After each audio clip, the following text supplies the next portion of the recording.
तो इलेक्ट्रोस्टैटिक स्थिर वैद्युत, पॉजिटिव चार्ज क्या होता है? पॉजिटिव चार्ज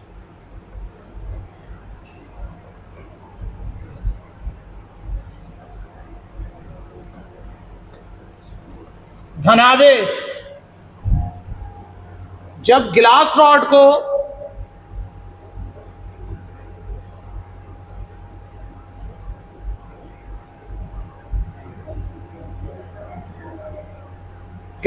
को सिल्क से रब करते हैं तो गिलास रॉड पर क्या आएगा? और सिल्क पर आएगा कारण due to loss of electron, due to loss of electron की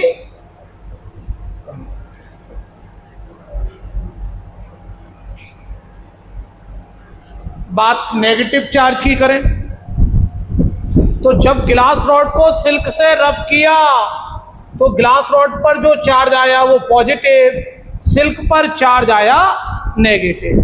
गिलास रॉड को हमने ए नाम दे दिया और सिल्क को नाम दे दिया बी, तो ए से बी की तरफ इलेक्ट्रॉन ट्रांसफर हो गए।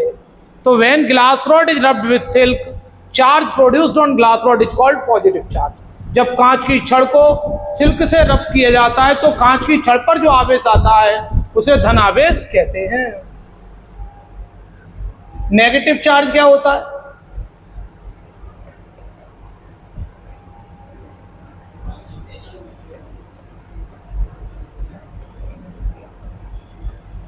नेगेटिव चार्ज किसके कारण आएगा? ड्यू टू गेन ऑफ, तो होता क्या है? ये आपने एक एबोनाइट रॉड ली,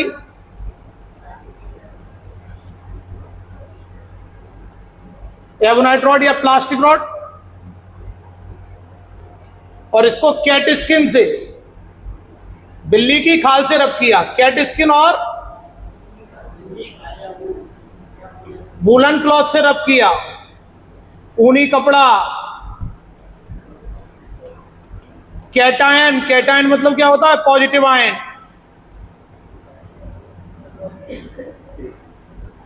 बिल्ली की खाल से रब किया तो एबोनाइट पर क्या आएगा? नेगेटिव। और कैट पर क्या आएगा? अब हुआ क्या? एक्शन क्या हुआ? इलेक्ट्रॉन इधर शिफ्ट हो गए। जिधर इलेक्ट्रॉन आएंगे उसका मास बढ़ जाएगा, जिधर इलेक्ट्रॉन आएंगे उसका मास बढ़ जाएगा। आगे बढ़े। अगर एक कंडक्टर ए है और एक बी है, ठीक है, ए कोई बॉडी है और बी कोई बॉडी है। ए को पॉजिटिव दिया, बॉडी ए कोई वस्तु है और बी कोई बॉडी है, कोई वस्तु भी है। इसको नेगेटिव दिया, बताइए किसका मास बढ़ जाएगा? Mass of B increases, B का द्रव्यमान बढ़ जाता है। और आप ऐसा कह पाएंगे मास ऑफ ए डिक्रीजेज, क्योंकि ए पर पॉजिटिव आ रहा है। पॉजिटिव का मतलब loss of electron. Mass of A decreases, A का द्रव्यमान, ए का द्रव्यमान घट जाता है। अगर हम ए से बी इलेक्ट्रॉन ट्रांसफर कर रहे हैं, मान के चलो ये ग्लास रॉड है और बी सिल्क। सिल्क मतलब रेशम, रेशम पर क्या आएगा? ऋण, नेगेटिव। तो ए से बी पर इलेक्ट्रॉन ट्रांसफर किए जा रहे हैं। एक इलेक्ट्रॉन जाएगा तो यहां माइनस ही आएगा, यहां क्या आएगा, 2 इलेक्ट्रॉन ट्रांसफर हुए,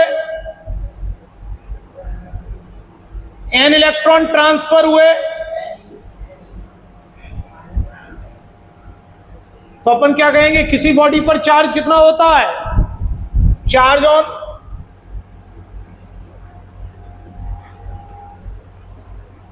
any body is equal to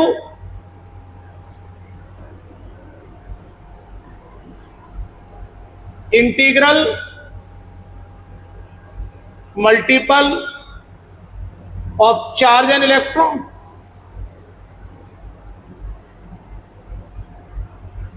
किसी वस्तु पर आवेश, किसी वस्तु पर आवेश इलेक्ट्रॉन पर आवेश का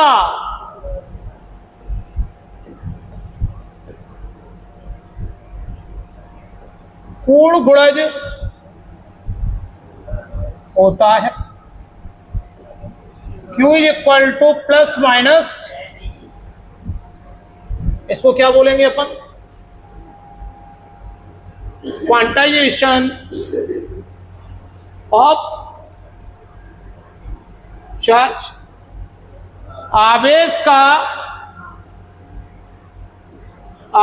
का क्वांटीकरण का सिद्धांत, आवेश का क्वांटीकरण का सिद्धांत।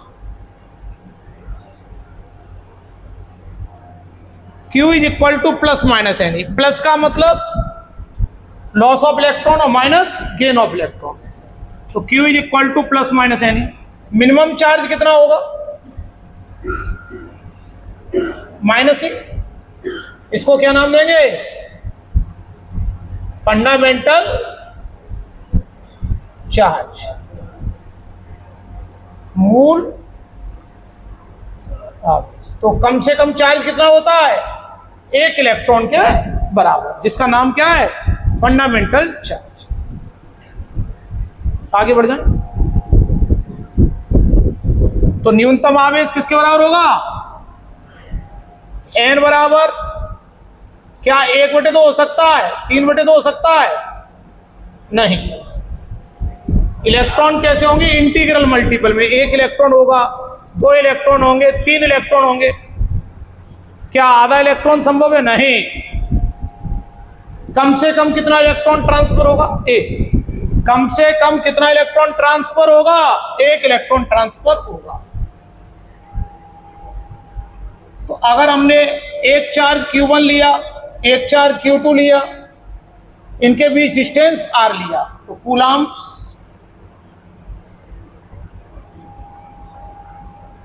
इनवर्स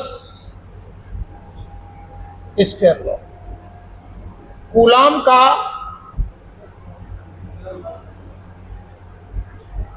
व्युत्क्रम वर्ग का नियम। फोर्स कितना हो जाएगा इनके बीच,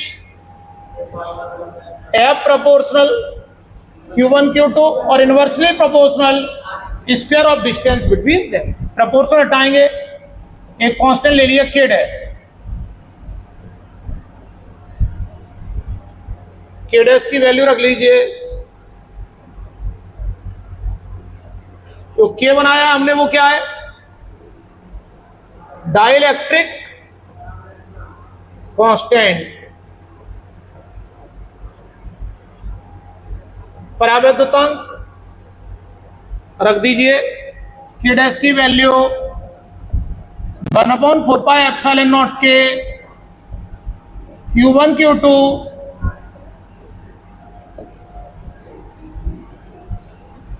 K कुछ नहीं दिया जाए तो बन लेंगे। K की value, it's value is different for different medium, air और वैक्यूम। वायु और निर्वात के लिए K कितना लोगी बोलो, K का यूनिट बता पाओगे, K का बेटा कैसे बता पाओगे, होता ही नहीं है उसका यूनिट।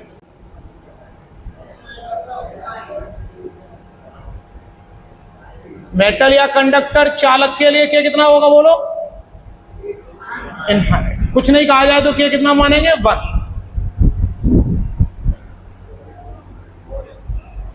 1/4 पाई एप्सिलॉन नॉट की वैल्यू 9 × 10⁹। एप्सिलॉन नॉट में आपको सी नजर आ रहा है? सबका स्क्वायर करना, लेकिन न्यूटन पे स्क्वायर नहीं। एप्सिलॉन नॉट नीचे तो सी नीचे, और एप्सिलॉन नॉट ऊपर तो सी ऊपर।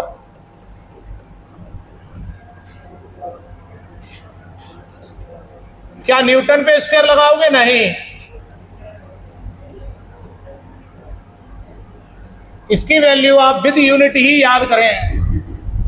एक और यूनिट बताया था इसका, Farad/मीटर। एप्सिलॉन नॉट का नाम बताइए।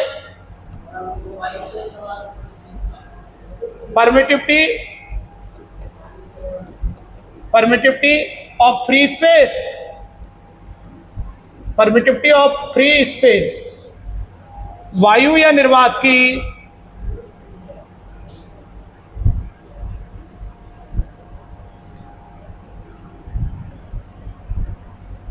विद्युत। लेकिन अगर हमें किसी मीडियम की परमिटिविटी निकालनी हो तो मल्टीप्लाई कर देंगे उससे। जैसे अगर आपको बतानी है परमिटिविटी ऑफ वाटर, बोलो कितनी आएगी? जल की विद्युतशीलता कितने का मल्टीप्लाई कर दोगे? 81 का। फॉर्मूला याद रखना, के एप्सिलॉन नॉट 81 एप्सिलॉन नॉट की वैल्यू रख दो तो ये आ जाएगी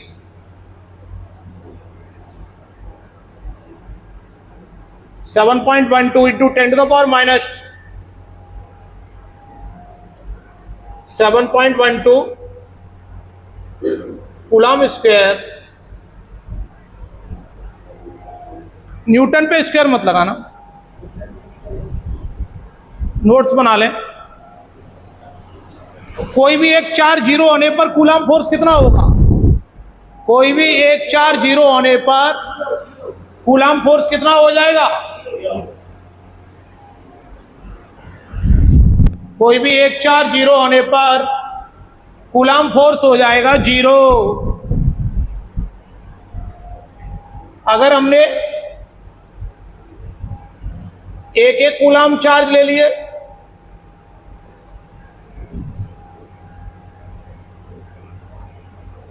और ये 1 किलोमीटर दूर रख दिए, बताइए फोर्स बताइए कितना आएगा? तो F =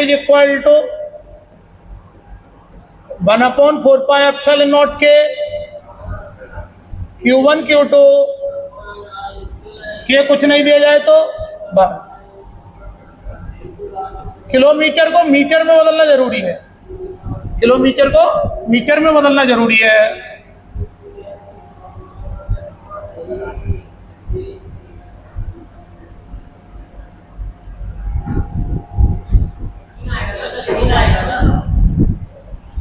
सिक्स 9 में से 3 आएगा। 3 कितना आएगा? 3 आएगा।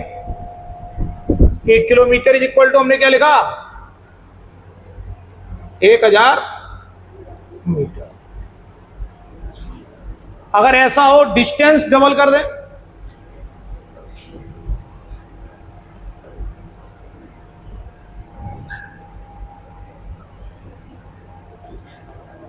यदि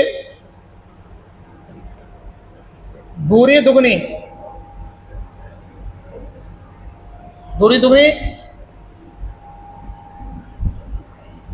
तो फोर्स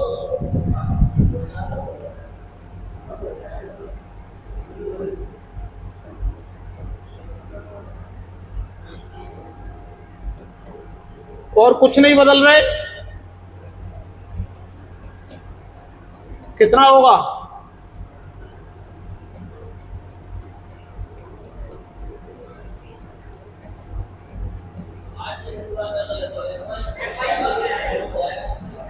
डिस्टेंस डबल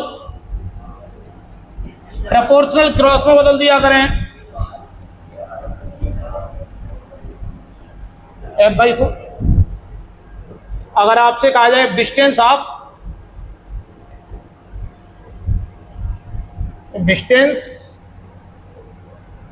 आप यदि दूरी आदि,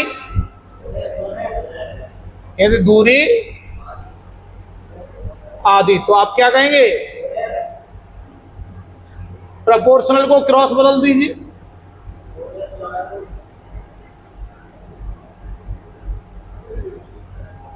जो चेंज हो वही ले लेना आप। यदि डिस्टेंस बदल रहा है तो डिस्टेंस ही, ये पूरा फॉर्मूला अपन को याद है।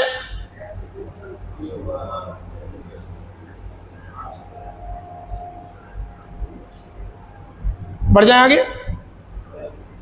अगर हमने एक इलेक्ट्रॉन ले लिया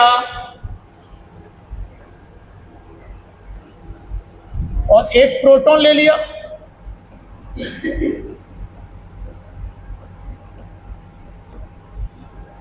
और इनको 1 एंगस्ट्रॉम पे रख दिया, 1 एंगस्ट्रॉम याद रखा करें। इनके बीच फोर्स बताइए। करिए सॉल्व। इनके बीच फोर्स बता दीजिए।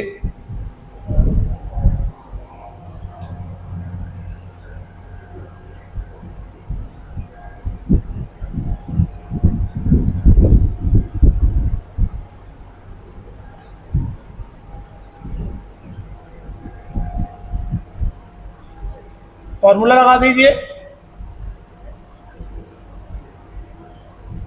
Q1 Q2 के कुछ नहीं दिया जाए तो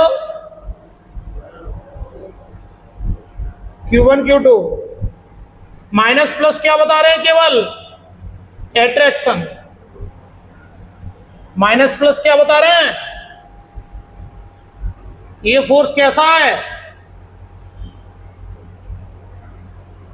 आकर्षण। डिस्टेंस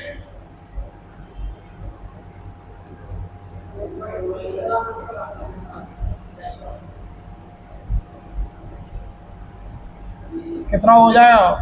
10 ऊपर पहुंचा दीजिए। इसको सॉल्व कीजिए। कितना आ रहा है लगभग?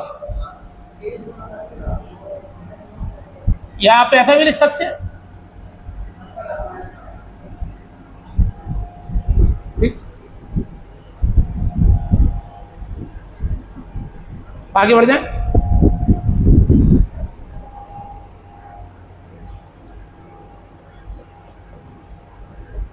Three equal charges are placed at 3 corners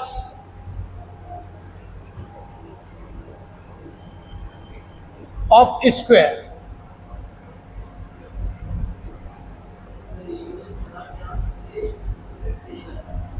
एक वर्ग के 3 सिरों पर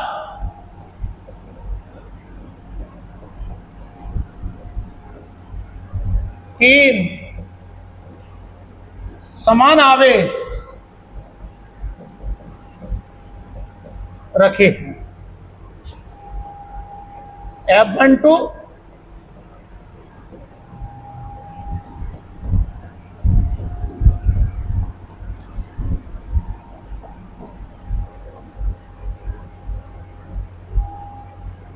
तो ये एक स्क्वायर की खास बात जानते हैं? सभी साइड, अगर ये ए है, स्क्वायर की खास बात होती है। और क्या गिवन है?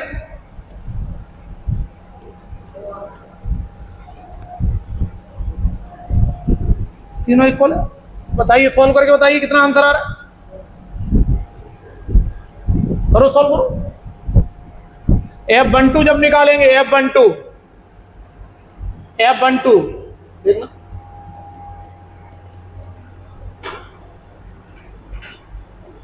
Q1 Q2 R square A square, F13 निकालेंगे। इस डिस्टेंस का नाम क्या दोगे? √2। तो 1/4πε0 Q1 Q2 upon R square, divide कर दीजिए। Q1 Q2 से Q1 Q3 कैंसिल हो जाएगा, क्योंकि बराबर है, 2:2 बना। आप इस तरह भी कर सकते थे, केवल डिस्टेंस बदल रहा है, F1/F2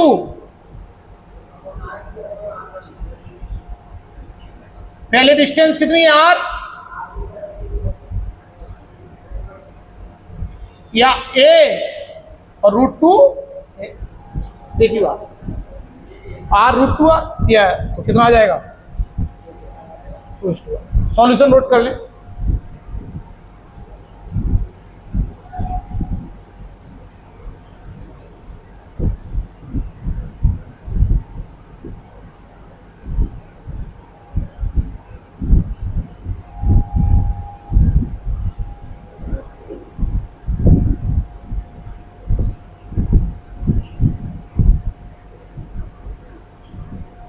अगर हम इलेक्ट्रोस्टैटिक फोर्स और ग्रेविटेशनल फोर्स को कंपेयर करें, इलेक्ट्रोस्टैटिक फोर्स और ग्रेविटेशनल फोर्स,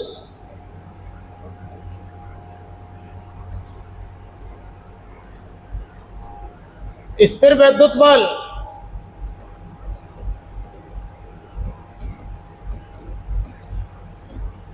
व गुरुत्वाकर्षण बल,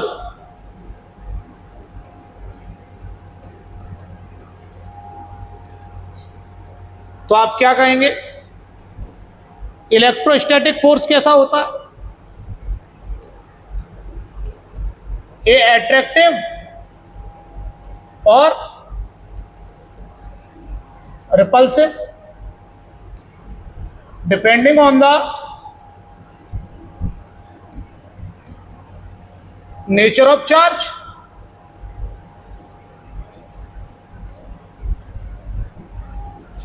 कैसा होता है? आकर्षण या प्रतिकर्षण,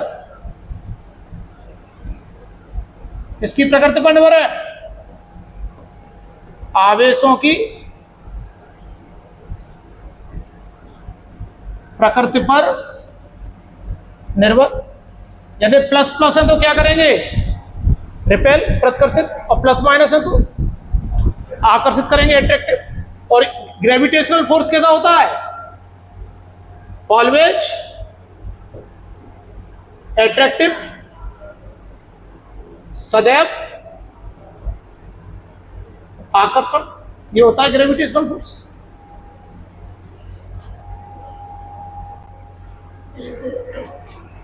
कौन सा ज्यादा स्ट्रॉन्गर है? तो अपन क्या कहेंगे? Electrostatic force is much stronger,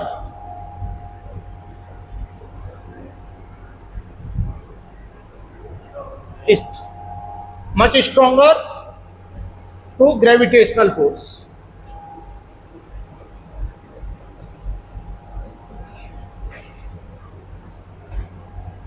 स्थिर वैद्युत बल गुरुत्वाकर्षण बल से बहुत मजबूत है। स्थिर वैद्युत बल गुरुत्वाकर्षण बल से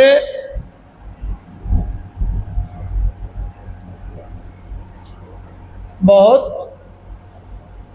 मजबूत है।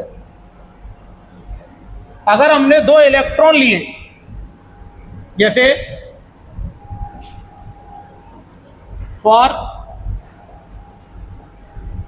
इलेक्ट्रॉन इलेक्ट्रॉन,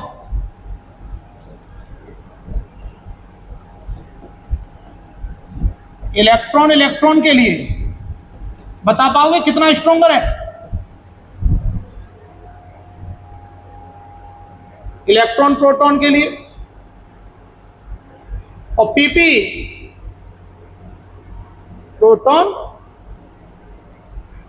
तो इलेक्ट्रॉन इलेक्ट्रॉन के लिए मान के चलो ये r डिस्टेंस है, इनके बीच इलेक्ट्रोस्टैटिक फोर्स 9 × 10⁻⁹ Q1 Q2। इधर देख लेना। और ग्रेविटेशनल फोर्स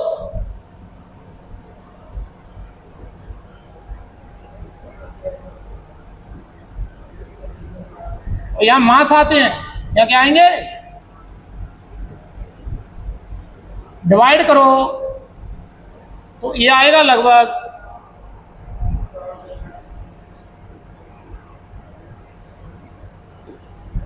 मतलब समझे इसका, इलेक्ट्रोस्टैटिक फोर्स ग्रेविटेशनल से कितना आया है 43 गुना।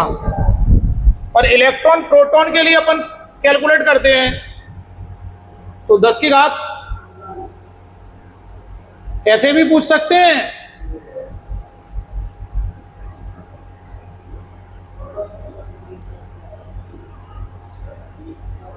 अप्रोक्सीमेटली इतना ही याद कर लेना।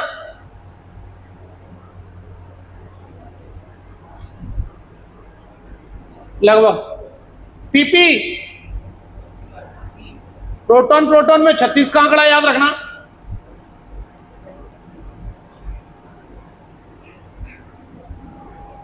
तो ये आप क्या ये रट ले, हाँ ये रट लेना बेटा, ये डायरेक्ट पूछते हैं कितना स्ट्रॉन्गर है, तो इलेक्ट्रोस्टैटिक फोर्स मच स्ट्रॉन्गर कह रहे हैं। इलेक्ट्रॉन इलेक्ट्रॉन आए तो 10 की घात 43, इलेक्ट्रॉन प्रोटॉन ये जो डबल टिक कर रहे हैं उन्हें याद करना। Pp प्रोटॉन प्रोटॉन के लिए लिख दिया 10 की घात 36, 6 को उल्टा कर दो 39, और 9 6 का डिफरेंस 3 43। तो इलेक्ट्रॉन इलेक्ट्रॉन के लिए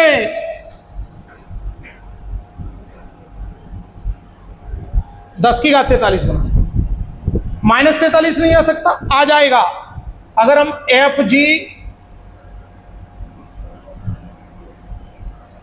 ऊपर देख लो, कमजोर है तो कमजोर राशि आ जाएगी, ग्रेविटेशनल फोर्स कमजोर है तो कमजोर राशि आ जाएगी। और आप ऐसा कह सकते हैं electrostatic force depends on medium, depends on medium, whereas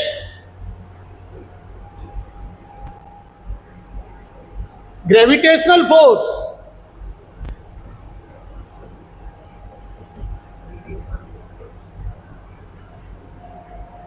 does not depend on medium। स्थिर वैद्युत बल माध्यम पर निर्भर है, स्थिर वैद्युत बल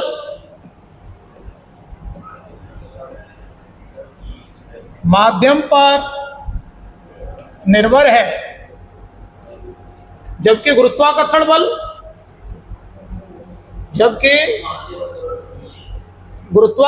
बल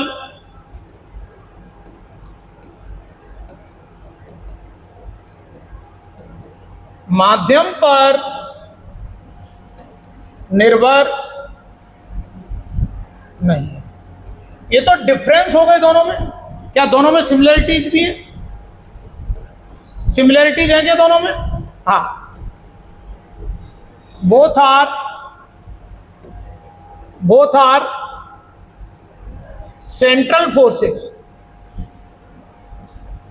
both are central forces, both are mutual forces, दोनों केंद्रीय बल है। केंद्रीय बल का मतलब समझते हैं? केंद्रों को मिलाने वाली रेखा के अनुदेश लगते हैं। दोनों अन्योन्य बल है। अन्योन्य का मतलब समझते हो? Q1 Q2 पर जितना फोर्स लगाएगा Q2 भी Q1 पर उतना ही फोर्स लगाएगा। यानी फोर्सेज का रेशियो कितना होगा 1:1। जैसे ये 1 माइक्रो कूलम है, ये 5 माइक्रो कूलम है। 1 ने 5 पर फोर्स लगाया और 5 ने 1 पर फोर्स लगाया, दोनों का रेशियो क्या आएगा Q1 Q2 1 × 5/r², 5 × 1/r²। अगर यहां कोई Q3 चार्ज लिया तो Q1 द्वारा Q2 पर लगने वाला फोर्स नहीं बदलेगा। आगे बढ़ जाए। Both are conservative. कंजर्वेटिव का मतलब समझते हैं?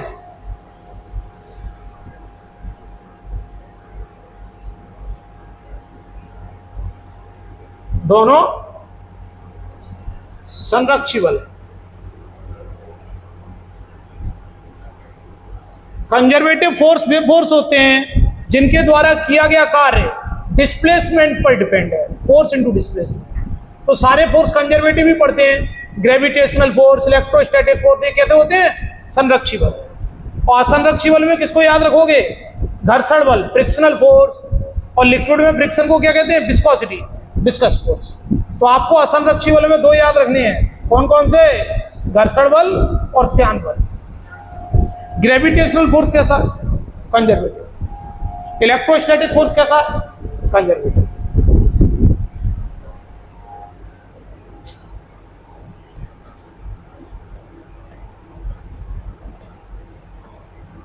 इंटेंसिटी ऑफ इलेक्ट्रिक फील्ड क्या होती है? विद्युत क्षेत्र की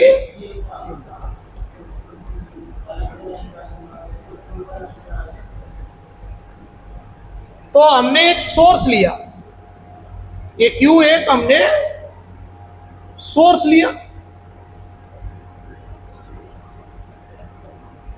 ये क्या करेगा? अपना चारों तरफ फील्ड बनाएगा। फील्ड का मतलब बिना टच किए हुए फोर्स लगा दे। हमने यहां एक टेस्ट चार्ज इमेजिन कर लिया।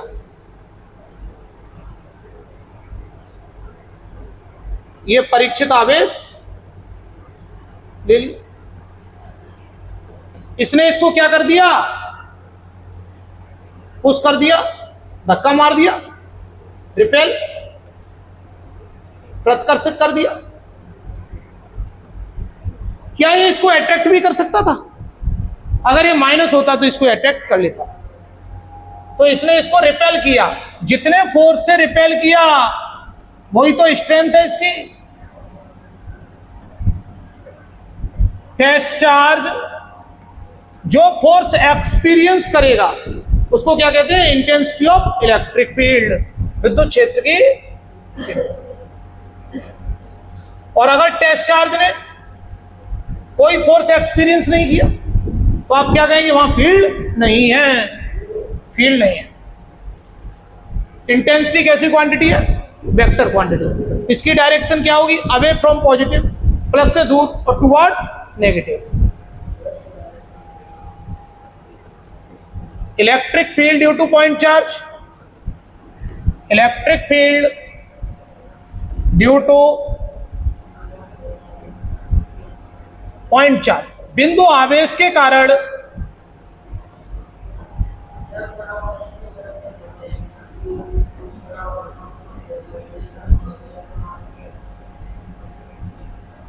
पॉइंट चार्ज का मतलब क्या है? पॉइंट चार्ज का मतलब है चार्ज छोटा सा है और डिस्टेंस ज्यादा है। यहां पर एक टेस्ट चार्ज इमेजिन कर ले।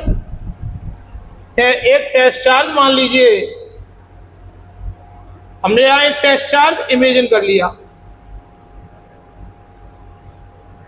अब E is equal to F/Q0। F कितना है? 1/4πε0 के।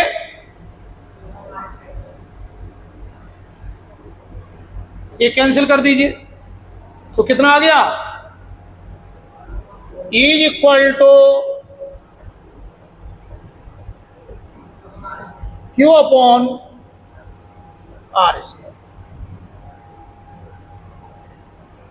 तो डिस्टेंस बढ़ाने के साथ फील्ड वीक हो जाएगा। और अगर हमने एक स्टार पॉइंट देखिए, अगर हमने सोर्स चार्ज कैपिटल क्यू लिया होता,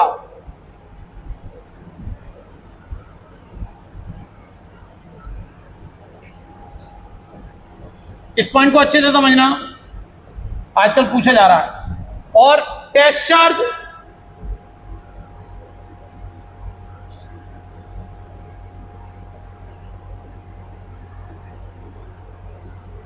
तो आप ई कैसे बोलते, एफ अपॉन क्यू, तो एफ इज इक्वल टू क्या बोल देंगे, Q. F is equal to Q for electron.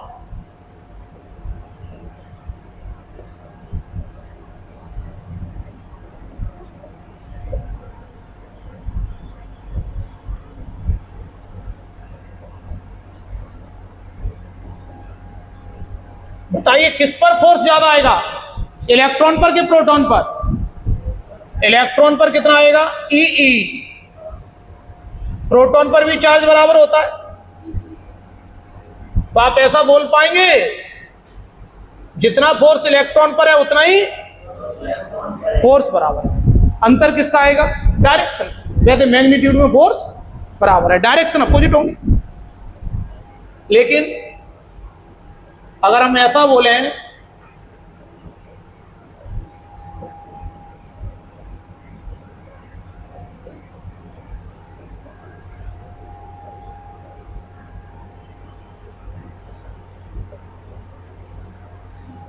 अगर हम विद्युत क्षेत्र में जैसे अपन ने इलेक्ट्रॉन प्रोटॉन रखा और इन पर फोर्स लग रहा है,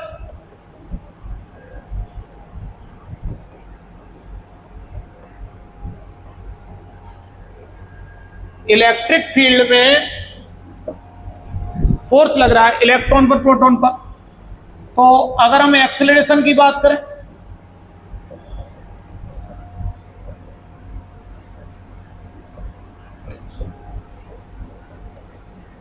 आवेशित कण का त्वरण, आवेशित कण का त्वरण कितना त्वरण होगा,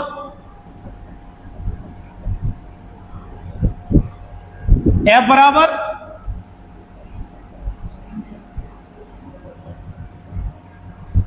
अगर हम इलेक्ट्रॉन की बात करें और इलेक्ट्रॉन के लिए ई अपॉन छोटी ई बड़ी, ई अपॉन एम को नाम क्या दोगे, बोलो, स्पेसिफिक चार्ज। कोई बता पाएगा इलेक्ट्रॉन का कितना होता है?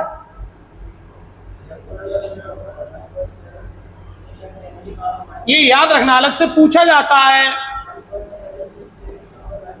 इलेक्ट्रॉन का विशिष्ट आवेश आपसे अलग से पूछा जाता है, तो ई की वैल्यू रखो और एम की वैल्यू रखो तो ये आ जाएगा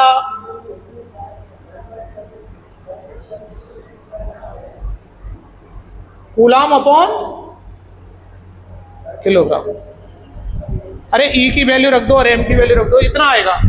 और ये याद भी रखना है आपको, डायरेक्ट पूछते हैं इलेक्ट्रॉन का स्पेसिफिक चार्ज कितना होता है, 1.76 into 10 to the power 11 coulomb upon kilogram.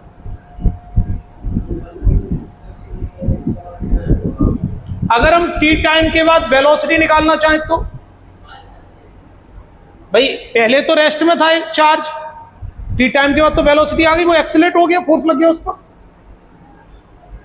तो velocity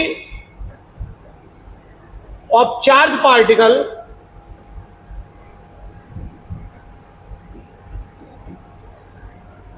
after T second, T second बाद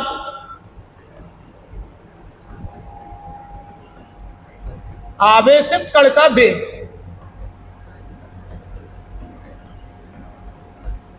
तो टी टाइम बाद वेलोसिटी कैसे निकालते हैं, यू क्या होता है, इनिशियल वेलोसिटी, वो तो जीरो है, ए की वैल्यू रख दीजिए और वेलोसिटी आ गई।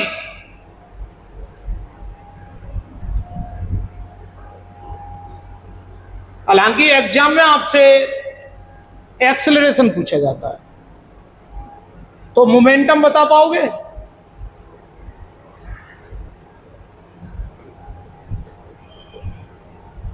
एम बी, बी की वैल्यू रख दीजिए, मोमेंटम कितना आ गया, क्यूईटी। काइनेटिक एनर्जी पूछा तो आप एम बी स्क्वायर या इससे निकाल लीजिए, इससे निकाल लीजिए।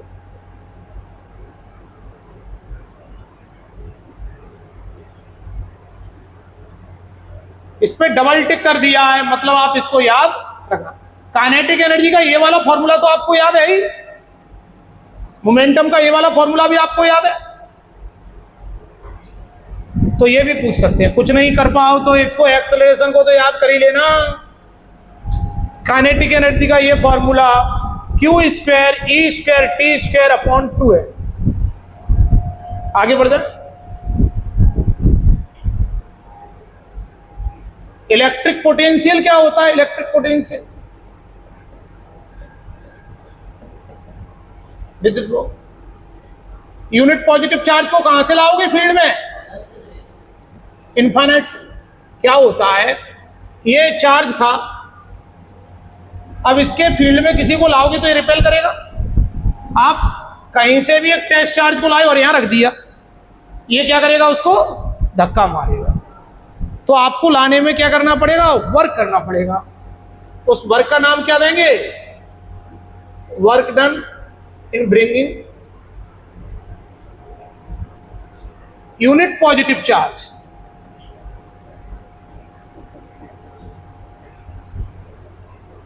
फ्रॉम, कहां से ला रहे हैं?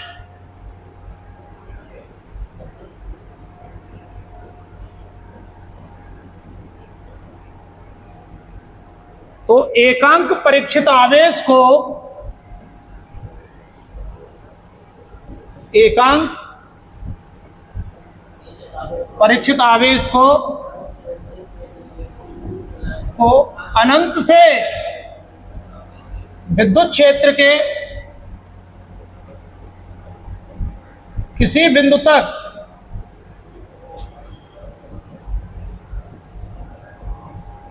लाने में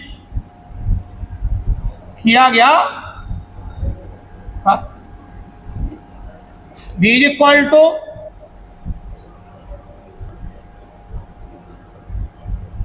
V को वोल्ट लिखिए, W को, ये तो एम केस हो गया। सीजीएस की बात करें, सीजीएस में जूल को क्या लिखेंगे बोलो? सीजीएस में जूल को क्या लिखोगे? अर्ग, वोल्ट की जगह स्टेट वोल्ट। और इलेक्ट्रिसिटी में सीजीएस को क्या कहते हैं? ईएसयू, इलेक्ट्रोस्टैटिक यूनिट। जूल की जगह अर्ग और कूलाम की जगह स्टेट कूलाम। जिन पे डबल टिक है वो याद करना है। आप बताइए 1 वोल्ट इज इक्वल टू कितना स्टेट वोल्ट होता है?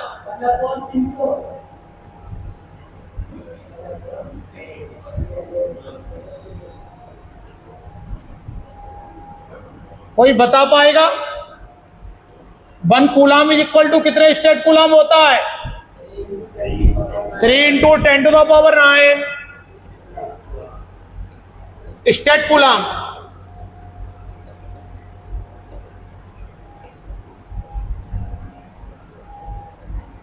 One joule is equal to कितना अर्ग होता है? 7 अर्ग। तो V इज इक्वल टू, वो कैपेसिटी में होता है 1 farad, 9, 10, 11 stat farad, 9 × 10⁻11 stat farad. V is equal to W upon Q0।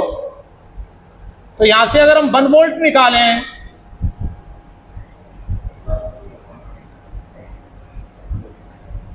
और और इसकी जगह रख दें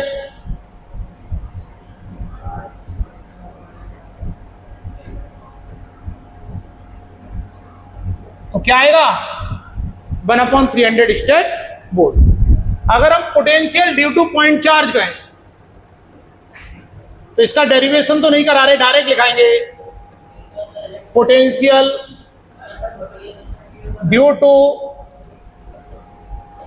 पॉइंट चार्ज। बिंदु आवेश समझ गए आप? कूलॉम्स लॉ पॉइंट चार्जेस के लिए सत्य है। बिंदु आवेश के कारण विभव। तो हमने एक क्यू चार्ज लिया, यहां पर पोटेंशियल कितना आएगा?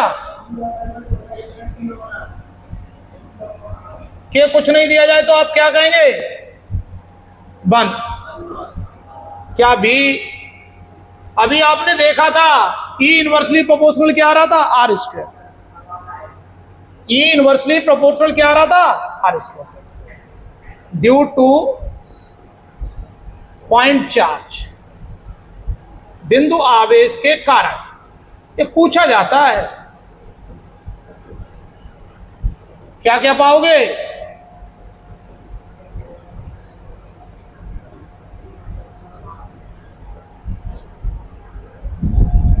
आर क्या है? पॉइंट का डिस्टेंस। आगे बढ़ना होगा। 1/4πε0 वैल्यू तो याद ही है आपको, 9 × 10⁻⁹। एक एग्जांपल लीजिए, अगर हमने ये 100 माइक्रोकूलम लिया और ये 3 मीटर लिया, इस पॉइंट पी पर भी बताइए।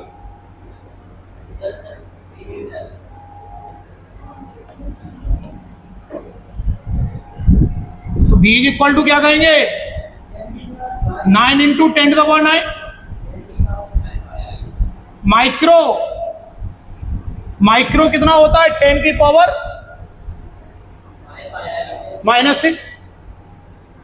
अपॉन आर करें कि आर स्क्वायर करें? अगर इलेक्ट्रिक फील्ड होता तो आर स्क्वायर करते, ये पोटेंशियल है तो आर करेंगे। तो 3 × और यूनिट क्या देंगे? वोल्ट।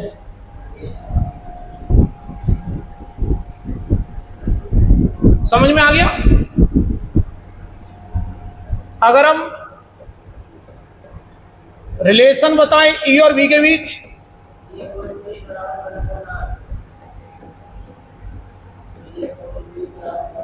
E व V में संबंध,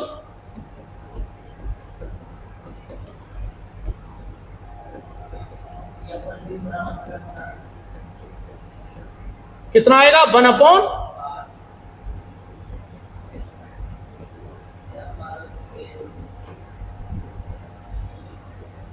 तो E/V, तो यहां से E का एक और यूनिट मिला, वोल्ट/मीटर। जबकि अभी तक आप कौन सा यूनिट पढ़े थे? ये हमने एक टेस्ट चार्ज लिया था,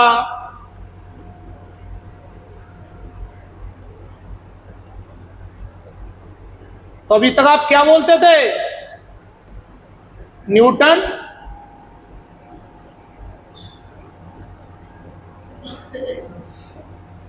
तो E के 2 यूनिट याद रखना, वोल्ट/मीटर और न्यूटन/कूलम। वोल्ट/मीटर, न्यूटन/कूलम। आगे बढ़ जाए। अगर एक खास बात समझिए, अगर आपको ये 2 +Q चार्ज दिए हैं और ठीक बीच में हमने एक पॉइंट ले लिया P, ठीक, ये डिस्टेंस मान के चलो 2r है, कुछ भी थी, ये r हो गई। एट पॉइंट P, बिंदु P पर बोलिए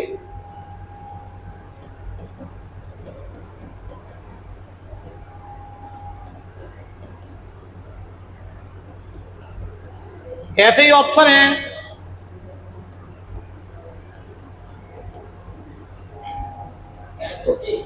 बिंदु P पर, P मिड पॉइंट पर है, क्या जीरो होगा क्या नहीं जीरो होगा? हाँ, तो देखिए जहां पर फील्ड निकालना है वहां आप टेस्ट चार्ज इमेजिन करेंगे। यहां पर हमने एक टेस्ट चार्ज ले लिया Q0, ठीक है, ये मान लिया, ले ये हमने एक टेस्ट चार्ज माना। प्लस ने क्या किया, इसको धक्का मारा, रिपेल करेगा। इसको अच्छे से समझ लेना, ये इंपॉर्टेंट पॉइंट है। ये प्लस ने इसको रिपेल किया, दोनों फील्ड एक दूसरे को कैंसिल कर देंगे, E0। क्या B0 होगा बताइए? क्या B0 होगा? नहीं होगा, B तो स्केलर है, इसके कारण भी जुड़ेगा, इसके कारण भी E0 होगा, B आएगा ना। एक और एग्जांपल देखिए,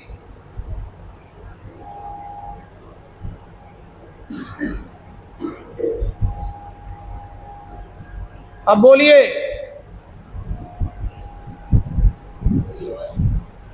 अब प्लस क्या करेगा, इसको प्लस क्या करेगा, इसको धक्का मारेगा।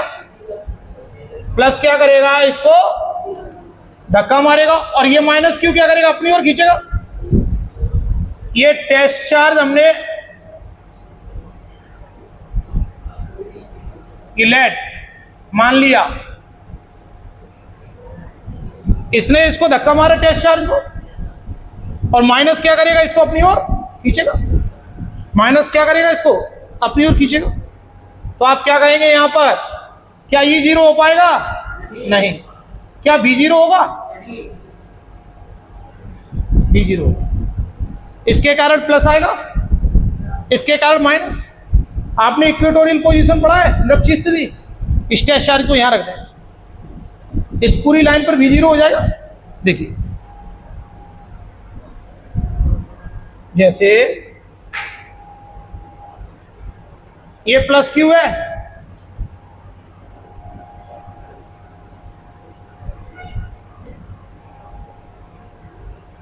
ये R डिस्टेंस पर कोई पॉइंट P है, बताइए इसके कारण और इसके कारण B प्लस में होगा और इसके कारण B, बोलो क्या E0 होगा? क्योंकि ये इसको धक्का मारेगा और ये अपनी ओर खींचेगा, तो कैंसिल नहीं होंगे। इस पॉइंट को क्या नाम देंगे? ये पॉइंट कहां पर है? Equatorial position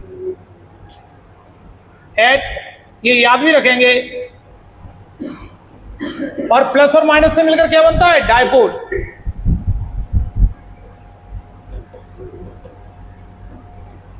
potential due to dipole is 0। द्विध्रुव के कारण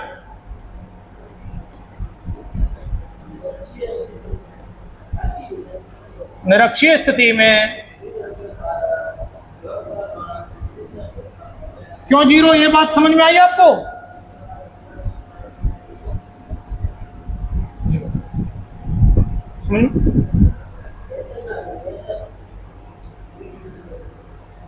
अगर हमने कोई स्फेरिकल कंडक्टर लिया,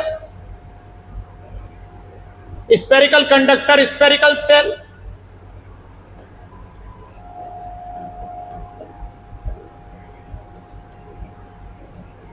अगर हम इसको चार्ज देंगे तो चार्ज कहां डिस्ट्रीब्यूट होगा? यूनिफॉर्मली। अंदर चार्ज है क्या?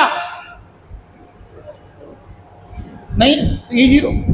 और भी कितना होगा भाई? इन चार्ज को आप कहां से लाए? इनफाइनाइट से।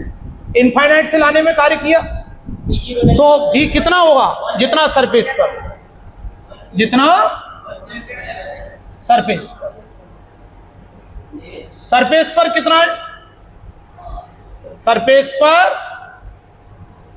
कितना है? बोलिए।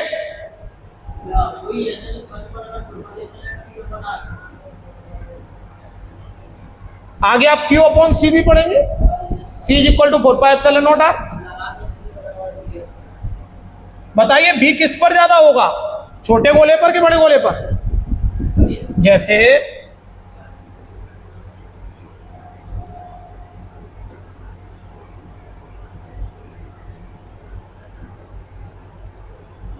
बताइए कैपेसिटी किसकी ज्यादा होगी, धारिता ए की कि बी की? बी की। टेंशन किस में ज्यादा होगी? ए। तो पोटेंशियल, इसको भी जितना चार्ज दिया, मान के चलो इसको भी क्यू दिया, इसको भी क्यू दिया, और इसको भी प्लस क्यू, इसको भी दिया प्लस क्यू, इसको भी दिया, तो पोटेंशियल किस पर ज्यादा होगा? अंदर पोटेंशियल कितना होता है? अंदर आप नहीं कैलकुलेट कर पाते, जितना सरफेस पर होता है उतना ही अंदर होता है। बताइए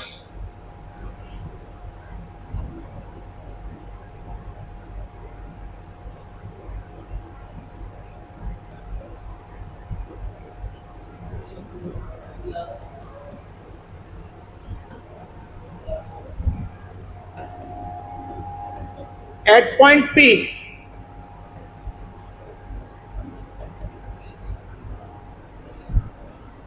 बोलो, इधर देख लें, ये इंपॉर्टेंट पॉइंट है भाई। Electric field inside spherical conductor. पहले तो ई के बारे में बताइए, बोलिए चालक के अंदर ई, तो ई का आंसर आ चुका है। और भी कितना होगा बताइए? आर की जगह क्या लिखोगे? आर ही लिखेंगे। सरफेस अंदर कितना होता है? जितना सरफेस पर होता है। अंदर कैलकुलेट कर पाते हैं क्या? नहीं, जितना सरफेस पर होता है उतना ही। क्या हम यहाँ r/2 लिखते हैं? नहीं लिख पाओगे, जितना सरफेस पर होता है उतना ही अंदर होता है। उन्होंने r/2 पर पूछा, अगर वो इसी क्वेश्चन में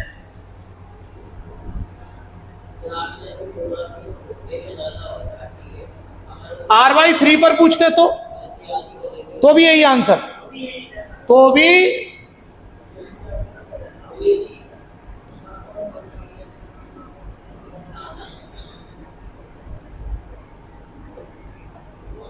समझे? तो चार्ज कहां तक ला पा रहे हैं आप? यहीं तक तो लाए ना, तो वही तो भी होगा जो सरफेस पर होगा। और अंदर ई क्यों नहीं है? अंदर ई क्यों नहीं है? क्यों अंदर चार्ज, अंदर चार्ज नहीं है। बोल क्या? बी किसका ज्यादा होगा? दोनों पे बराबर है। अंदर भी हम कैलकुलेट ही नहीं कर सकते, जितना सरफेस पर होता है उतना ही अंदर बोल देते हैं, जितना सरफेस पर होता है उतना ही अंदर बोल देते हैं। अरे त्रिज्या आधी नहीं हो रही है, गोला तो बराबर ही है, यहां पर पूछा है, समझ में आ गया? अंदर पूछा है, हमने आपको ये पॉइंट लिखाया था, स्टार पॉइंट लिखते हैं।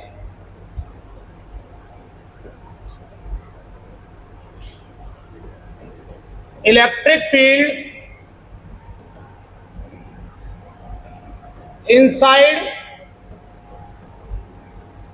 Spherical conductor.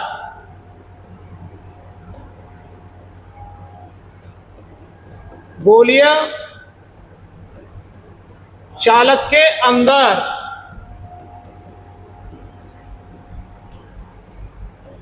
विद्युत क्षेत्र, बोलो तो क्या आंसर देंगे? 0। दूसरा star point, electric potential inside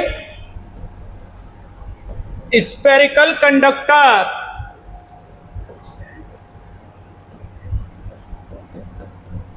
बोलिए चालक के अंदर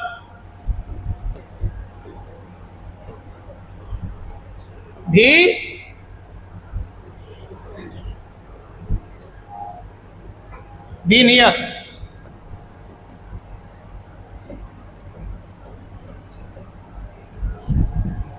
दो स्टार पॉइंट ये बहुत इंपॉर्टेंट है, जो पेपर में आते हैं। स्टेशनरी चार्ज प्रोड्यूस्ड, स्थिर आवेश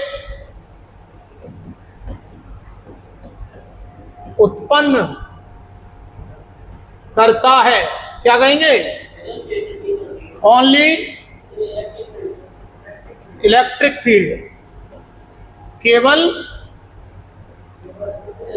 विद्युत क्षेत्र। और अगर मूविंग चार्ज आ जाए, अगर मूविंग चार्ज आ जाए, मूविंग चार्ज प्रोड्यूस्ड, गतिशील आवेश उत्पन्न करता है, गतिशील आवेश उत्पन्न करता है, क्या कहेंगे आप? Both electric and magnetic field. विद्युत क्षेत्र व चुंबकीय क्षेत्र, विद्युत क्षेत्र व चुंबकीय क्षेत्र। एक और स्टार पॉइंट बहुत पूछा जाता है। अब जैसे जो स्फेरिकल कंडक्टर है ना, इसके प्रत्येक पॉइंट पर पोटेंशियल सेम है। अगर पोटेंशियल सेम है तो चार्ज का फ्लो होगा क्या? नहीं। अगर दो कंडक्टर जिनके पोटेंशियल सेम है, चार्ज का फ्लो नहीं होगा। और अगर इक्विपोटेंशियल सरफेस का मतलब क्या है? समविभव पृष्ठ का मतलब जिसके प्रत्येक पॉइंट पर पोटेंशियल समान हो। अगर हम उस पर चार्ज को घुमाएं तो वर्क करना पड़ेगा क्या? नहीं। तो वर्क डन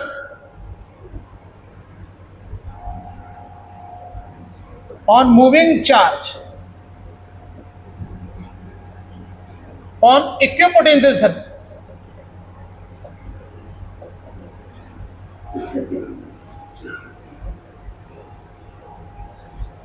समविभव पृष्ठ पर, समविभव पृष्ठ पर, समविभव पृष्ठ पर आवेश को घुमाने में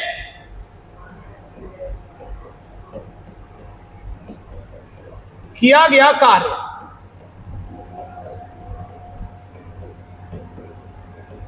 तो आप क्या कहेंगे? W equal to 0। जैसे ये कोई इक्विपोटेंशियल सरफेस है, अगर हम चार्ज को एक से दूसरे पॉइंट पर ले गए, चार्ज जाएगा क्या? नहीं जाएगा। तो 1 से 2, देखो लिखते कैसे हैं, इसको कैसे लिखते हैं वो समझिए। 1 से 2, तो इसको कैसे लिखेंगे? V2 माइनस V1, जितना V2 है उतना ही V1 है। V2 बराबर V1। और W इज इक्वल टू कितना कहेंगे? समझ में आ गया?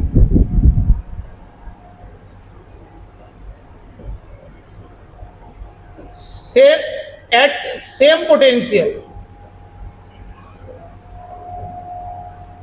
Charge current does not flow. समान विभव पर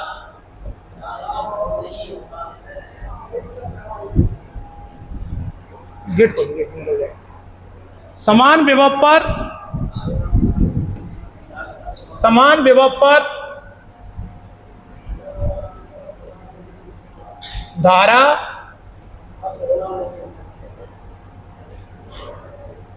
आवेश का प्रवाह नहीं होता। अब कुछ क्वेश्चनों से चर्चा कर लें। बताइए, बताइए क्या होगा इसका आंसर?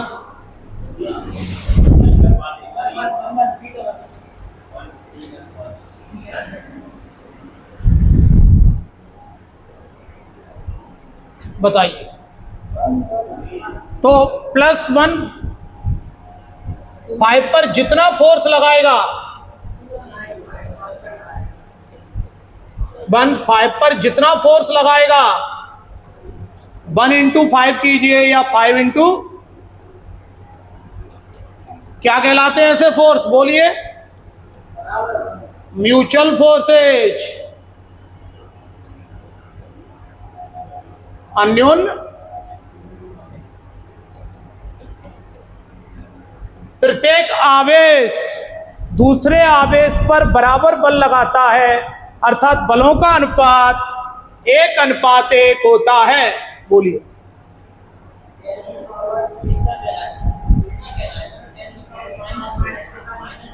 देखो, कम बटे ज्यादा आएगा, कम बटे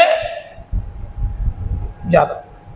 ग्रेविटेशनल फोर्स वीक है, इधर देखें, ग्रेविटेशनल फोर्स वीक है, तो आप क्या कहेंगे? आपने देखा था इलेक्ट्रोस्टैटिक फोर्स, ये तो इलेक्ट्रॉन इलेक्ट्रॉन के लिए, इलेक्ट्रॉन प्रोटॉन के लिए, और पीपी प्रोटॉन प्रोटॉन में तो 36 का आंकड़ा चला था, प्रोटॉन प्रोटॉन में 36 का आंकड़ा चला था। क्या ये डायरेक्ट है? रिजल्ट याद रखना पड़ेगा। हाँ, ये देखिए, बताओ किसको ज्यादा चार्ज दे पाएंगे?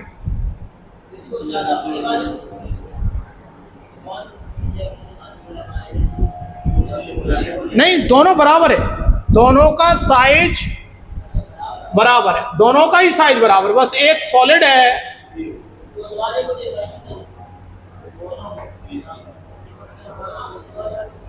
अरे चार्ज कहां रहता है? सरफेस पर। जब सरफेस पे ही रहना है तो चाहे हॉलो हो चाहे सॉलिड हो, क्या फर्क पड़ेगा भाई? चार्ज को कहां रहना है? सरफेस। तो जब सरफेस पे रहना है तो हॉलो या, ये देखिए, ये तो बात कर ली थी हमने, एक स्क्वायर दिया था, ये r हो गया, तो ये r है, तो ये क्या कहोगे? √2r।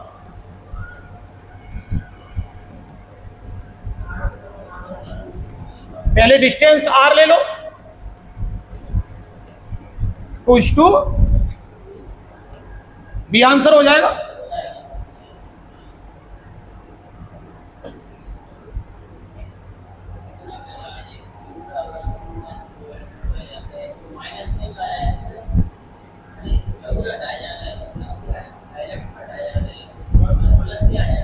एक न्यूट्रल मेटेलिक स्फीयर है, न्यूट्रल, इससे हटा दीजिए, कितने इलेक्ट्रॉन हटा रहे हो?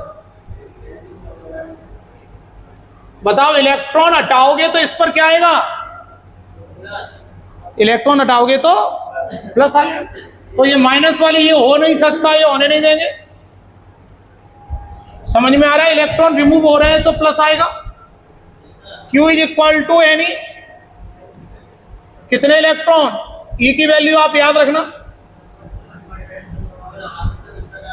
ये E की वैल्यू कहां से याद करनी है? क्या आप ऐसा कह पाएंगे?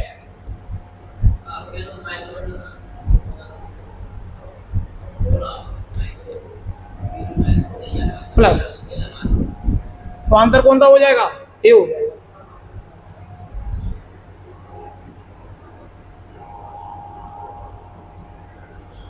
ये देखिए,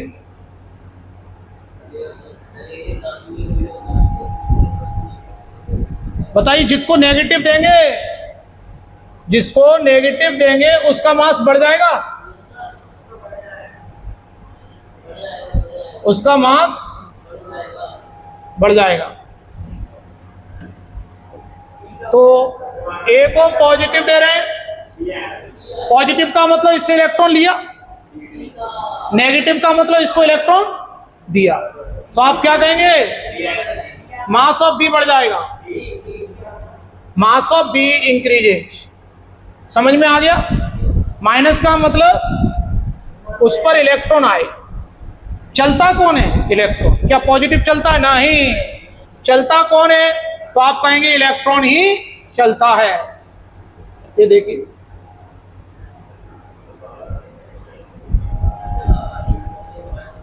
पहले दोनों चार्ज 0.06 मीटर पर रखें।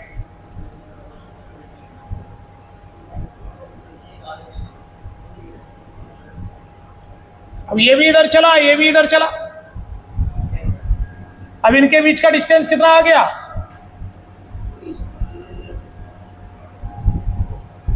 0.01। ये चला 0.01, ये चला।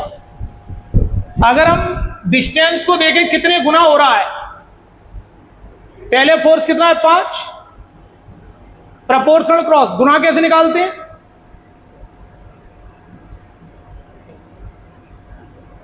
जैसे अगर ये 10 से 20 होता तो डिवाइड कर देते हैं 2 गुना। 10 से 30 होता तो 3 गुना। क्या करते हैं? डिवाइड करते हैं। 6 से 4, 6 से 3 होता तो आधा। 6 से 12 होता तो दुगना। पता कैसे पड़ता है? डिवाइड करते हैं। तो गुना निकालने के लिए डिवाइड करते हैं। कितने गुना है बताओ? ये 2/3 गुना।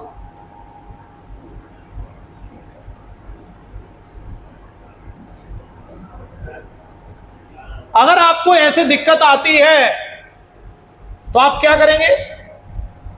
F inversely proportional F1/F2 R2/R1 का पहले फोर्स बताइए। 5 है, बाद में फोर्स, पहले दूरी, बाद में दूरी।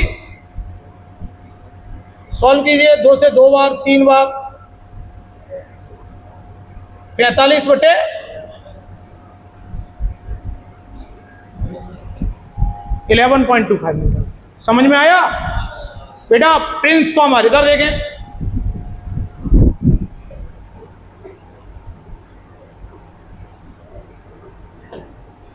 बोल दीजिए। मोशन, मोशन शब्द आ गया, मैग्नेटिक भी आ जाएगा, दोनों।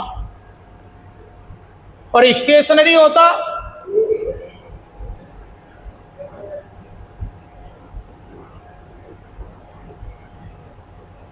इलेक्ट्रिक ओनली, और मोशन में बूथ। तो अभी आंसर क्या देंगे? ए कब देते? जब ये स्टेशनरी चार्ज होता। जब ये बताइए,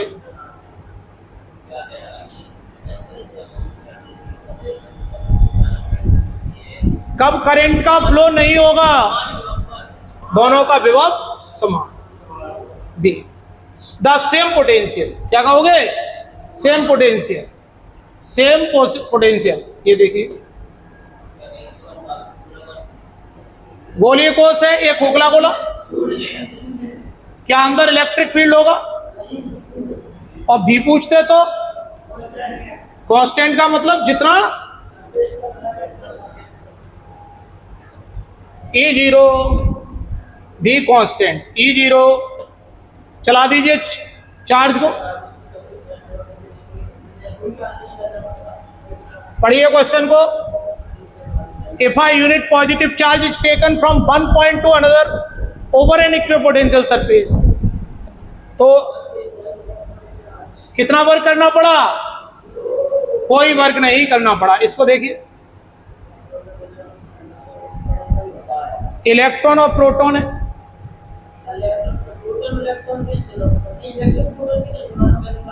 देखिए, आपको ये तो पता है फोर्स तो बराबर है। इलेक्ट्रॉन प्रोटॉन पर फोर्स बराबर है। क्यों बराबर है? चार्ज बराबर है और फील्ड भी बराबर है। एक ही फील्ड में रखा गया। बताइए ए का एम से कैसा रिश्ता है? यानी A1/A2 M2/, उन्होंने पहला इलेक्ट्रॉन बोला है, फिर प्रोटॉन बोला है। आप उल्टा बोलो ना, प्रोटॉन/इलेक्ट्रॉन बोल दो। सी बोल दीजिए। प्रोटॉन और इलेक्ट्रॉन। उसने इलेक्ट्रॉन प्रोटॉन बोला, आप प्रोटॉन इलेक्ट्रॉन बोल दीजिए ना। ये देखिए,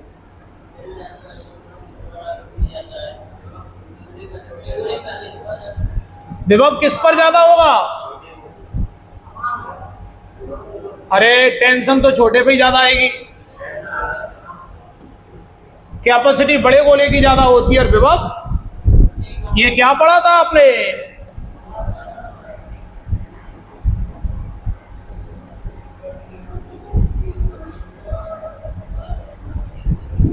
जिसकी कैपेसिटी ज्यादा होगी, जिसका आर ज्यादा होगा, उसका भी कम होगा। और हमने आपको बताया जैसे छोटा मकान बड़ा मकान, तो छोटे कमरे में टेंशन ज्यादा होगी।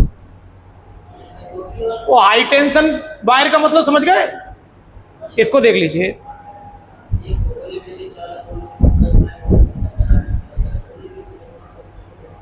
स्फेरिकल कंडक्टर, चार्ज कहां डिस्ट्रीब्यूट होगा? अंदर। E0, तो B क्या बोलोगे आप?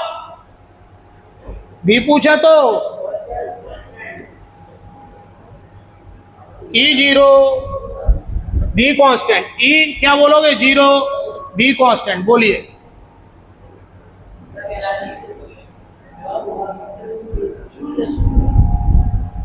क्यू परमाणु के दो विपरीत आवेश हैं, एक का नाम दिया प्लस क्यू, इसने इसको धक्का मारा, इसने इसको रिपेल किया, और इसने इसको, यहां टेस्ट चार्ज इमेजिन कर लो।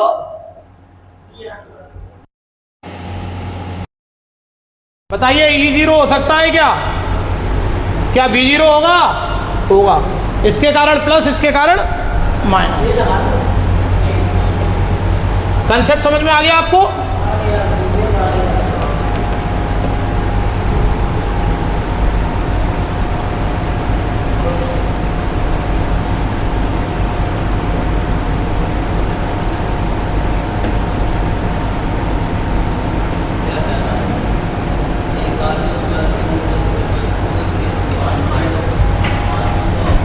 पॉइंट चार्ज दिया है, 3 मीटर की कहानी है। ई दिया है, क्यों निकालना है? लगा पाओगे फॉर्मूला? क्यू अपॉन आर लगाओगे कि आर स्क्वायर? Are square. अरे ई है, ई 500 1/4πε0 की वैल्यू याद रखना, 3 का स्क्वायर 9। ऑप्शन में देखो 5 जरूर आएगा, 5 जरूर आएगा, 5 एक ही में आ रहा है। 5 वाला ऑप्शन देख लीजिए, 5 वाला ऑप्शन देखिए, 5 वाला ऑप्शन देखिए।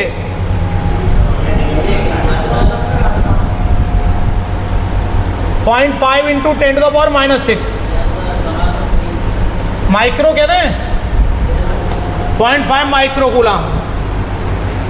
आंसर डी हो जाएगा, 0.5 माइक्रो कूलम। इसको देखिए, इस तरह का एक क्वेश्चन कराया भी था।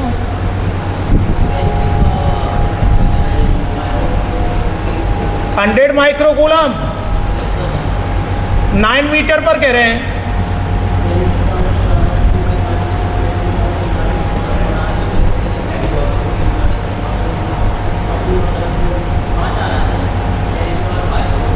नाइन इंटू 10⁻9, क्यू कितना? 100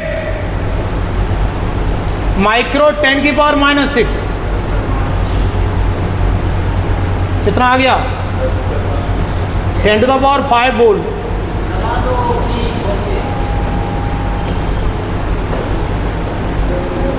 तो बी के फॉर्मूले में क्या आता है? Q upon R. चलो इसको आप कर दीजिए।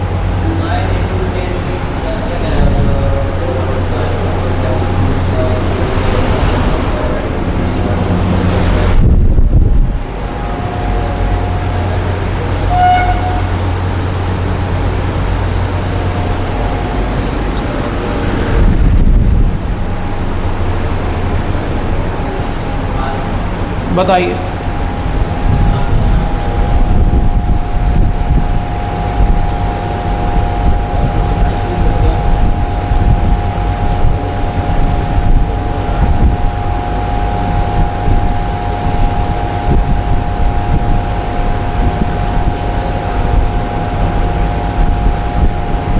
देखिए एक ट्राइंगल है, इक्विलेटरल ट्राइंगल।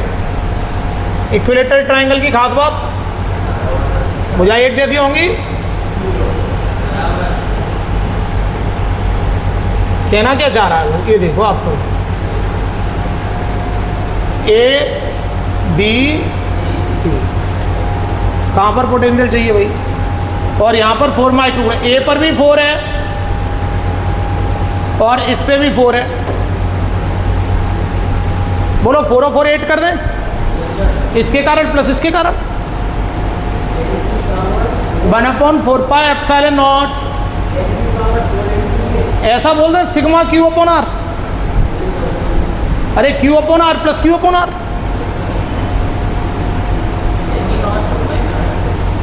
दोनों को जोड़ दो 4 4, आर कितना लोगे बोलो, 0.2 मीटर।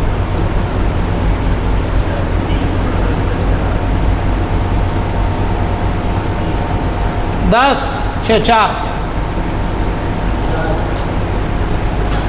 समझ में आ गया कुछ? डायरेक्शन वगैरह क्यों नहीं देते? पोटेंशियल स्केलर क्वांटिटी है, विभव में डायरेक्शन का काम नहीं है। इसके कारण प्लस इसके कारण, दोनों को जोड़ दो। आप ऐसा भी कर सकते थे, इसके कारण विभव और इसके कारण विभव, दोनों को जोड़ना।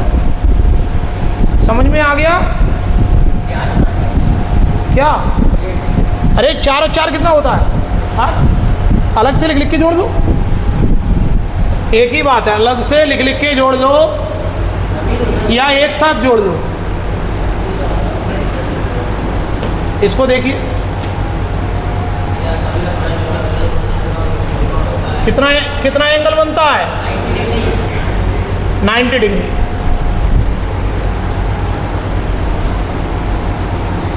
ये देखिए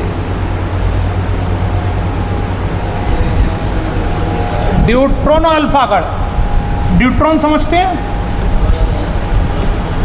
अल्फा पार्टिकल, ये क्या बताता है? इस पर चार्ज इलेक्ट्रॉन के बराबर होगा, इस पर चार्ज डबल होगा, डबल। तो यहां पर चार्ज कितना है, यहां पर चार्ज,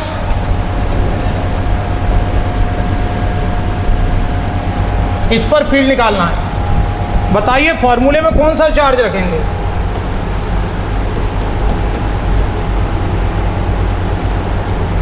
तो आंसर देखिए, अगर ये चार्ज रखेंगे तो निश्चित है डबल वाला आंसर आएगा। तो आपको पता है ये सोर्स है, ये टेस्ट है, ये वाला रखा जाएगा, ये क्यू था, ये Q0 था। तो इसके कारण, जिसके कारण निकालना वो पूरा चार्ज है, यहां पर electric field due to deuteron, deuteron पर चार्ज कितना है? इसमें अक्सर जो गलती होती है -10 होता है एंगस्ट्रॉम पर।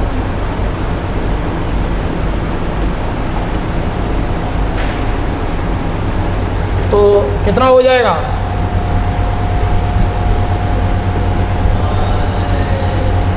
या 1.44,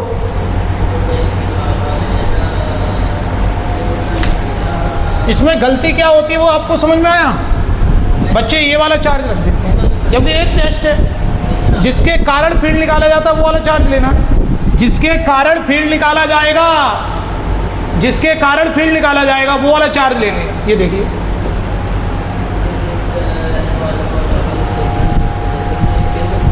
Q माइनस Q चार्ज, देखिए समझना, ये 2Q है, ठीक है, सेंटर पर पूछा है,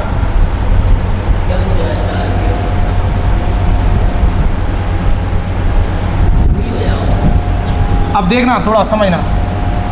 सबसे पहले तो V को देखना, V में तो डायरेक्शन ली जाती, इसके कारण, इसके कारण, इसके कारण जोड़ोगे 2Q माइनस Q कितना हो गया? 0। सम ऑफ चार्जेज V कैसे निकालोगे? इसके कारण प्लस इसके कारण प्लस इसके कारण, और एक बात याद रखना, ज़्यादातर अगर भी जीरो तो ई जीरो नहीं होता, जैसे आपने रक्षी स्थिति में देखा, अभी तक क्वेश्चनों में देखा क्या, अभी रुक जाओ, भी तो जीरो है। अब ई के बारे में पता कैसे करते हैं, डायरेक्शन से। भी का तो तुरंत पता पड़ गया, लेकिन ऐसा फिक्स नहीं है कि भी जीरो आ गया तो ई जीरो नहीं आ सकता, आ भी सकता है। ये देखिए ज़्यादातर नहीं आता। अब ई कैसे पता करते हैं, ई डायरेक्शन से पता करते हैं, बहुत ही आसान है समझना। यदि यहाँ टेस्ट चार्ज ले लिया, ये प्लस क्या करेगा, उसको धक्का मारेगा। किसको धक्का मार रहे हैं, यहाँ टेस्ट चार्ज ले लिया, ये अपने टेस्ट चार्ज मान लिया। माइनस क्यू क्या करेगा बताइए, अपनी ओर खींचेगा। ये माइनस क्यू क्या करेगा, इन दोनों का रिजल्ट किधर जाएगा, इन दोनों का, बताइए कहीं कैंसिल हुए, नहीं। तो भी जीरो ई जीरो नहीं होगा। क्या क्षेत्र शून्य नहीं है परंतु भी, समझ में आया तरीका, इसको देखिए। सेंटर पर पोटेंशियल चाहिए, एक डायगोनल है, ये एक स्क्वायर है और इसके डायगोनल पर पोटेंशियल चाहिए। यहां पर ये देखिए,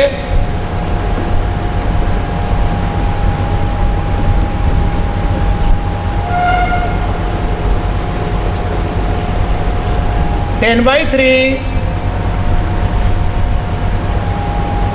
ये 8 है। अपन को ये वाली डिस्टेंस चाहिए, ये वाली डिस्टेंस, बताइए पूरी डिस्टेंस कितनी होगी, √2 है।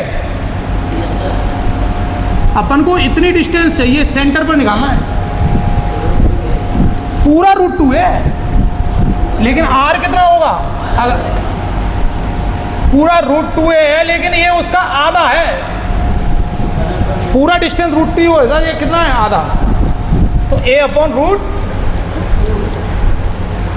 तो भी सिग्मा क्यू, बोलिए 10/3, 10/3, 10/3, 10/3, 40/3, a/√2, a कितना है बोलो, 8, सेंटी कितना होगा, -2, सेंटी कितना हो जाएगा, सेंटी कितना हो जाएगा, -2, रख दीजिए 8/√2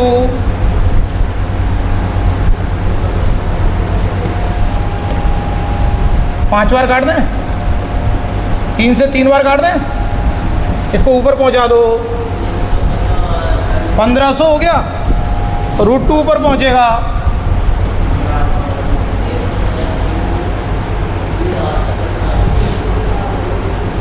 कुछ बात समझ में आ रही है। बी कैलकुलेट करना, बी में कोई डायरेक्शन तो देखते नहीं है, बी स्केलर क्वांटिटी अदिश राशि है, इसको देखिए। इसका आंसर भी आप लोग याद रखेंगे क्योंकि ये रिपीट बहुत होता है। देखिए दो समान आवेश हैं Q, कुछ दूरी पर रखे, कोई दूरी मान ली 2r या r, कुछ भी मान लिया करो, इनके बीच में एक Q आवेश रखा है। 2r मानने का ये फायदा, हम इनको r मान लेते हैं, और अगर r मानते तो ये r/2 लेनी पड़ती। अब वो कह रहा है कि ये संतुलन में है। इक्विलिब्रियम का मतलब समझते हैं आप, संतुलन का मतलब क्या है कि नेट फोर्सेज कितना होगा, कोई चीज संतुलन में, इक्विलिब्रियम में, मतलब उस पर नेट फोर्स 0 है। हमने कहा ये चार्ज इक्विलिब्रियम में, ये इक्विलिब्रियम में, ये इक्विलिब्रियम में है, मतलब इन पर नेट फोर्स 0 है। मान लो हमने इस पर मान लिया, इस पर नेट फोर्स कितना है, 0। अगर ऐसा है तो आप इसको कह दोगे कि तू है इक्विलिब्रियम, तू है संतुलन में। इस पर फोर्स कौन लगा रहा है, इस पर फोर्स ये लगा रहा है, ये लगा रहा है, इसके कारण लगने वाला force Q1 Q2 upon r²। अगर इस डिस्टेंस को r लेते तो ये r/2 हो जाता। इसके कारण लगने वाला फोर्स, अब यहां दूरी कितनी लोगे, तभी तो इक्विलिब्रियम में कहलाएगा, तभी ये इक्विलिब्रियम में कहलाएगा। इसको इधर ले लीजिए, उसको उधर ले लीजिए, क्यू क्यू, इसको इधर ले जाइए,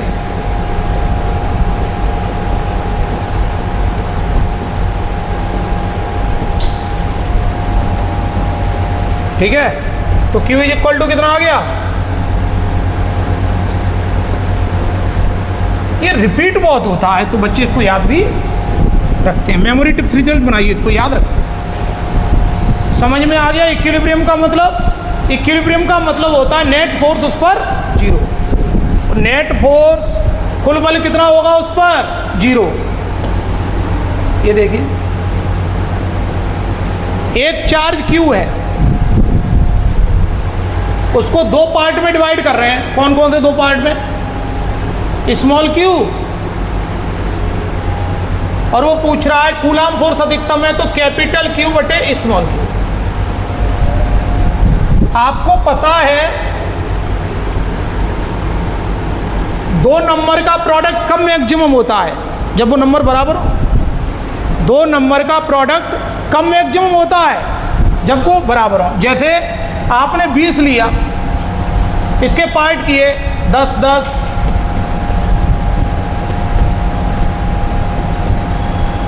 बताइए मल्टीप्लाई कब सबसे ज़्यादा है?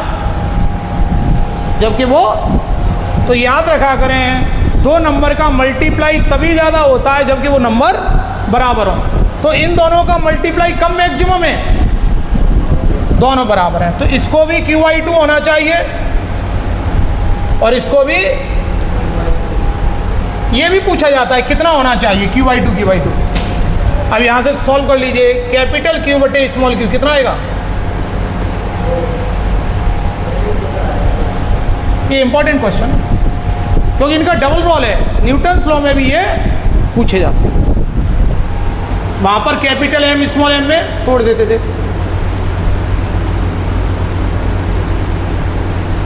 तो Q/2 क्या हम याद रखें? हाँ, Q/2 याद रख लें। Q/2 आप लोग याद रख लें। तो आज की बात रखते हैं यहीं तक, मिलते हैं कल। जय हिंद, जय भारत। सभी बालक चैनल को सब्सक्राइब करेंगे, लाइक करेंगे और शेयर भी करेंगे।